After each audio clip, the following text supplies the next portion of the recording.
Our forefathers stopped them in 1804. We are not afraid.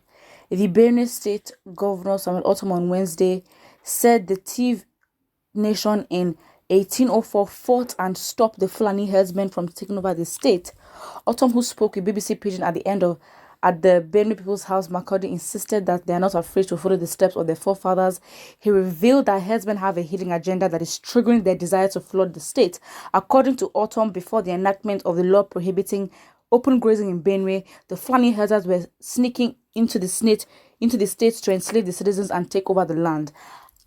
I think this just gives more context to the fact that Nigeria is not necessarily, I know it might sound very basic, but Nigeria's existence is not necessarily what brought about this sort of system of taking over lands, especially by, Fulanis, because that's their history. If you go look at that, it is what they've been doing. And so I think for the fact that even before Nigeria's existence, I think even before, at 1804, Nigeria was still very much colonized. Or was it? Wasn't? Yeah, at 1804, Nigeria was definitely still colonized. So I guess, they were sort of under control at that point. But again, for the fact that, this is not the first occurrence, it's been a known thing.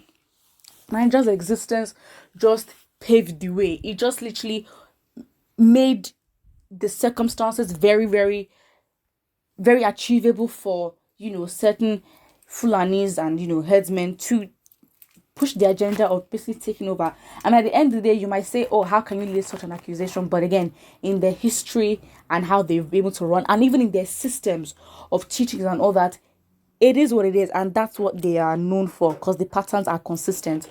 That's it. The governor said they want to take over Benue and make us slaves.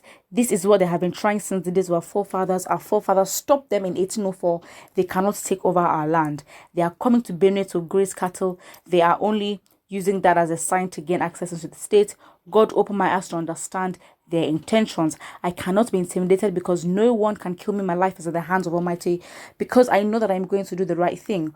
Autumn also lamented that the deteriorated security situation in the country, particularly the activities of the Fulani herders, is currently beyond the federal government. The issue is currently beyond the federal government and even President Buhari, he said. He, however, said everyone must come together to tackle the issues confronting the entire nation. I mean, what do you mean is beyond the government? It's not beyond the government because of their complacency, because, of their hidden intentions, which you don't even know. Is it because the hidden intentions could be that they wanted this to happen, or that they were just busy stealing money and they could not necessarily, see ahead, or literally, I mean, from 2009, Boko Haram had been terrorizing the country. So you're telling me all those years they've done nothing?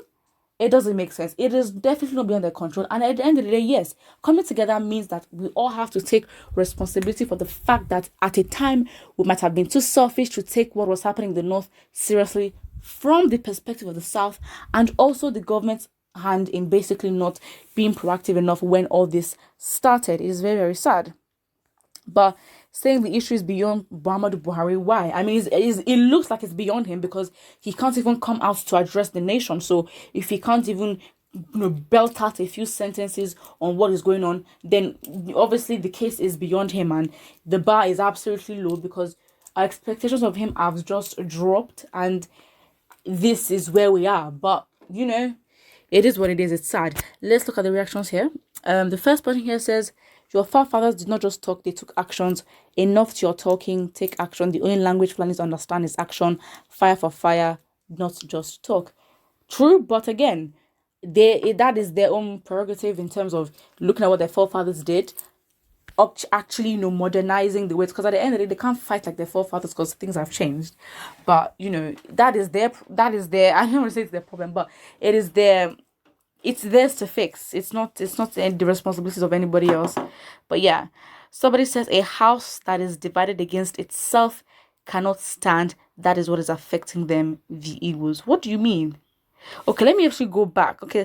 Oh, this was a reply. So the actual comment this person was replying to says, Governor Autumn, the man who saw the future of his people, the Moses of Benue people, who shall stand for Igbos among the 5 governors?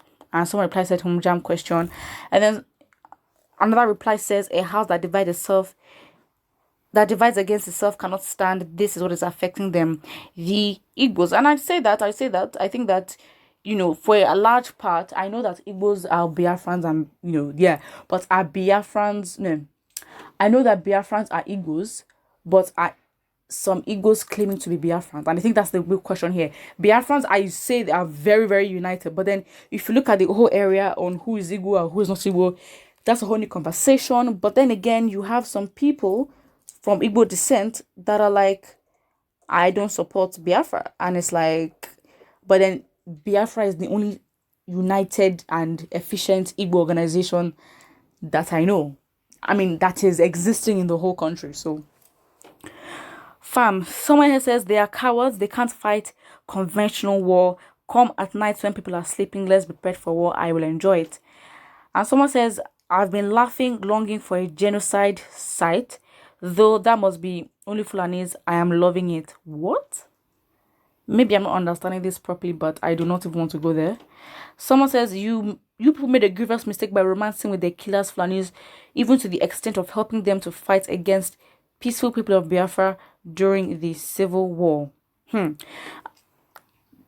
Another perspective, but then someone replied and says, that was the time of the unknown. We should think less of the past because it cannot be undone now.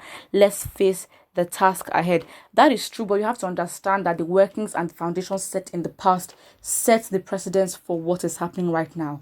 And I think it would make sense for a lot of Nigerians to understand why we are at our present state, especially if they went back to history to understand. And that is why history is not taught in our schools, because history at this point, and I think Nigeria's history is just so blatantly clear and obvious who the good person, who the bad person was. And I think that, of course, in the quest to sort of control popular belief and popular opinion, you can see why history is not taught in schools, because Nigeria's history is not necessarily, it's blatant. We're colonized, fine. That's, I mean, far back as 200 years ago, we're colonized, and then far back as 70 years ago, we sort of got our independence. And so it's now like, okay, fine, in those 70 years when we analyze things, it is very, very obvious who was doing what. And of course, it's not something that you have to write essays on. It is very obvious to see. So again, I think that's just what it is.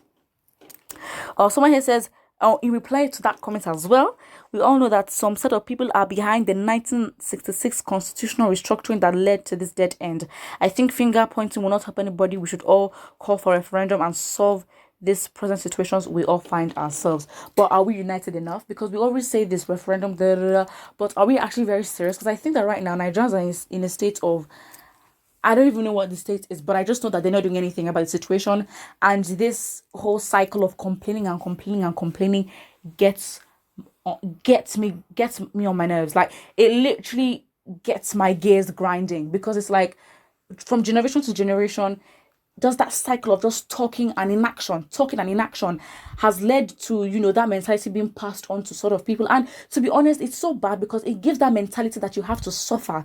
And that is not the truth, because you don't have to put up with BS, especially when it is in your control, or on paper it is in your control. But still, like, you don't have to put up with these things. And again, us not talking about this and not taking action, we are literally spoiling the futures of our generations to come, because it's like, not taking action, you are basically telling your children that in this kind of society, or it to be a normal thing in their mentality, thinking that the kind of setting that Nigeria is, it is normal for you to grow and develop there. And we know that it is not. Because why is it that when Nigerians leave the country, they start doing well? It is what it is. It's sad. Put what you think in the comment section below, and do not forget to like and subscribe.